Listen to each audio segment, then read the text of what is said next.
फिर मैंने देखा आते जाते लोग उन्हें भी कुछ दे रहे थे और वो लेकर रख रहे हैं। मैंने सोचा कि मेरा अंदाजा गलत था, वो बुजुर्ग भिखारी ही है।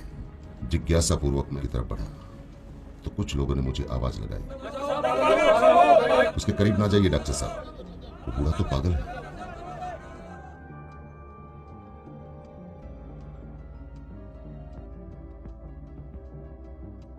बाबा, आपको कोई शारीरिक प्रॉब्लम है क्या? Good afternoon doctor. I think I may have some eye problem in my right eye. इतनी बढ़िया अंग्रेजी सुनकर मैं चौंक गया। फिर मैंने उनकी आंखें देखी, पका हुआ मोतियाबिंद था उनकी आंखों में, और मैंने कहा, बाबा आपको मोतियाबिंद है? Oh cataract. I had cataract operation in 2014 for my left eye. बाबा काफी पढ़े लिखे लगते हो। पढ़े लिखे।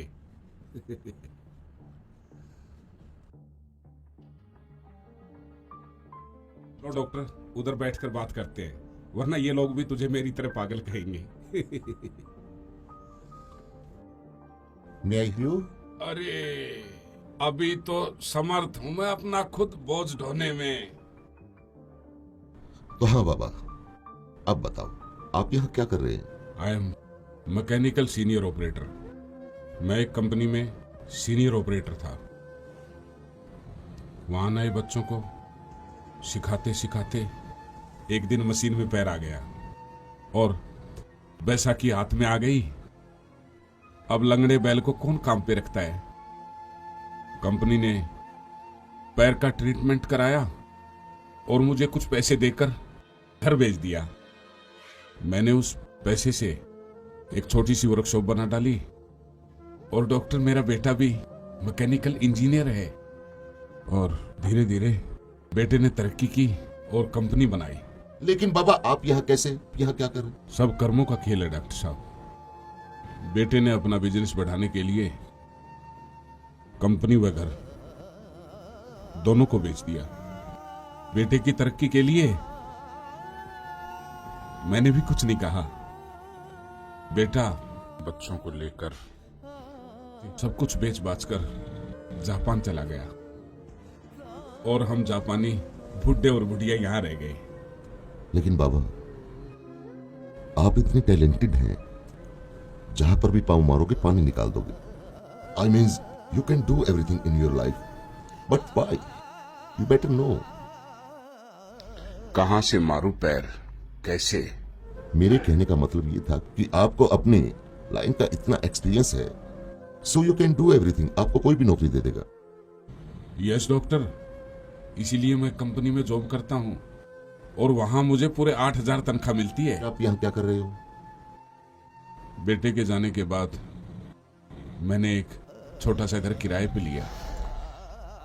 और मैं और मेरी पत्नी दोनों रहते हैं। उसको पैरालाइजिस है। 9 से 5 मैं जॉब करता हूं और 5 से 7 यहां भीख मांगता हूं। फिर शाम को तीनों के लिए खाना बनाता हूं। 1 मिनट, अभी आपने बताया कि घर पे आप और आपकी पत्नी है, फिर ये तीसरा? हाँ डॉक्टर, मेरे बचपन में मेरे माँ बाप मुझे छोड़कर चले गए थे, तो मेरा एक दोस्त था। उसकी माँ ने मुझे पाला पोसा, पढ़ाया लिखाया और अभी 2 साल पहले मेरे उस दोस्त का हार्ट अटैक से निधन हो गया।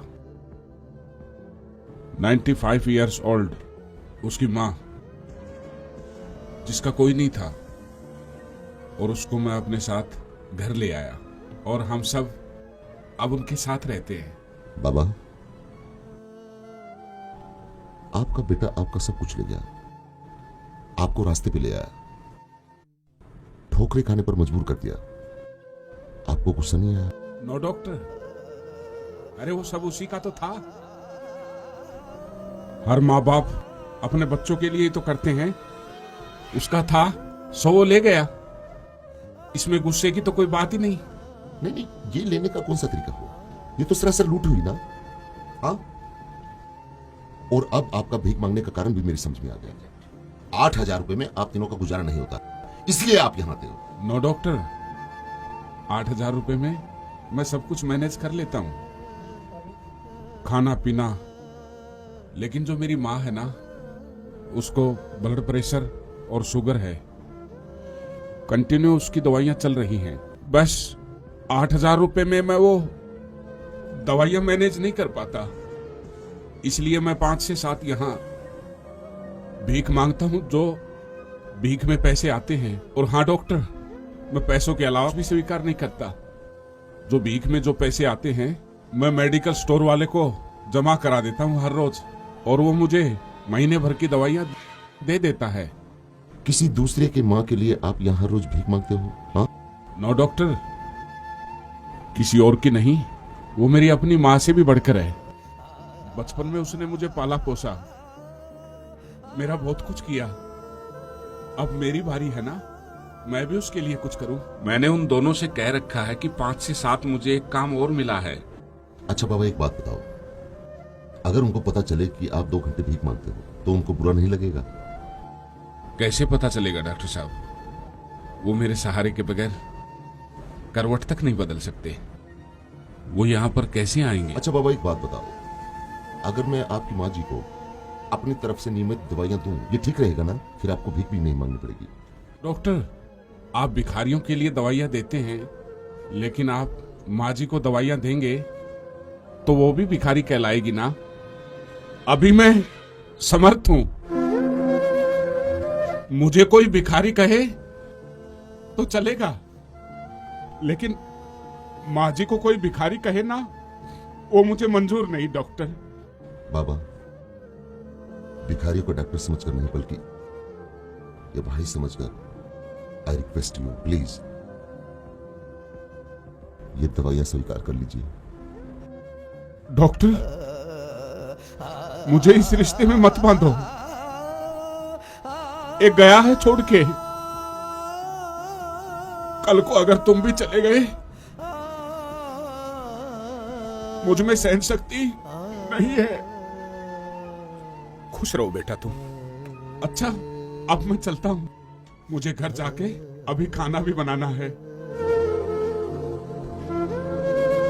शब्दों से तो उन्होंने मेरे द्वारा पेश किए गए रिश्ते को टुकरा दिया था, लेकिन मेरे सिर पर रखे उनके हाथ के गर्म स्पर्श ने मुझे बताया कि मन से उन्होंने इस रिश्ते को स्वीकारा था।